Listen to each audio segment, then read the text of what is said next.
আসতে সময় হেতারে কোবাই মেরে দিছে, তারা লাগে গুলি করে দিছে।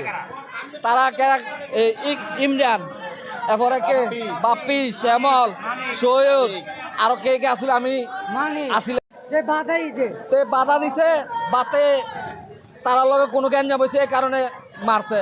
ঠিক আছে, প্রশাসনে এটা দেখবো কি রে মারছে, কি কারণে মারছে। আমরা মূলত আজকের ঘটনাটা হইলো আমার ভাইয়ের সাথে হুন্ডা দিয়ে তেলুগুনা গেছে। আসতে সময় হেতে ডাইভে আসিল, হ্যাঁ পিছে আসিল। আসতে সময় হেতারে কোবাই মেরে দিছে, তারা লাগে গুলি করে দিছে। তারা ইমরান, এরপরে কে বাপ্পি, শ্যামল, সৈয়দ, আরো কে কে আসলে আমি আসিলাম না ওইখানে উপস্থিত, আমি শুনছি। কারাবিল এলাকাত যে মারা গেছে তার নাম মরম। আর কে কাটা মারছে সবকিছু অপু জানে, অপুর সামনে মারছে, অপু দেখছে। বিকেলবেলা বাড়িছে ঘর থেকে, সন্ধ্যার সময় বড় লয়ে নাস্তাটা খাইয়ে ঘর থেকে বাড়ি আইয়ে শুধু দোকানের সামনে খাড়াইছে, এ ভাগে গোবার শুরু করছে।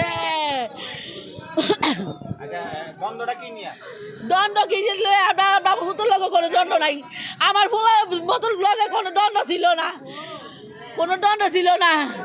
কি দুশ্মনীর থেকে কি লেগে মারছে আল্লাহ রাসূলে জানে। কালকে ঘুরে আইছে পাগলা মসজিদের থেকে, আমার ফুতে ভালা গো।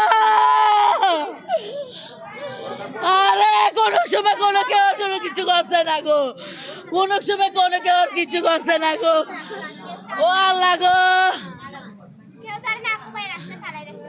আরে দোকানের সামনে রক্ত বিছিয়ে রয়েছে।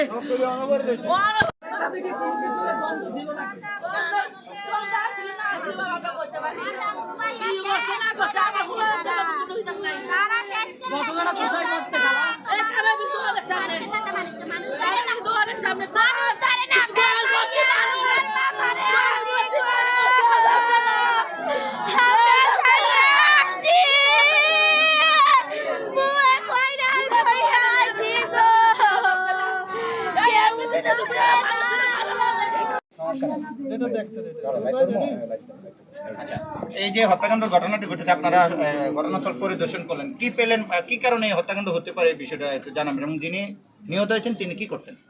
ভাই আমরা সংবাদ পেয়েছি এখানে গন্ডগোল হচ্ছে, আমরা চলে আসি, দিকে কোনো লোকজন নেই, লাস্ট নেবে কিছু নেই, জানতে পারি লাস্টটা হাসপাতালে আছে, এখানে মারা গেছে। কী কারণে গন্ডগোল হচ্ছে সেটা আমরা বলতে পারবো না, তদন্ত অব্যাহত আছে, তদন্ত করে জানতে পারবো ঘটনাটা কী আসলে।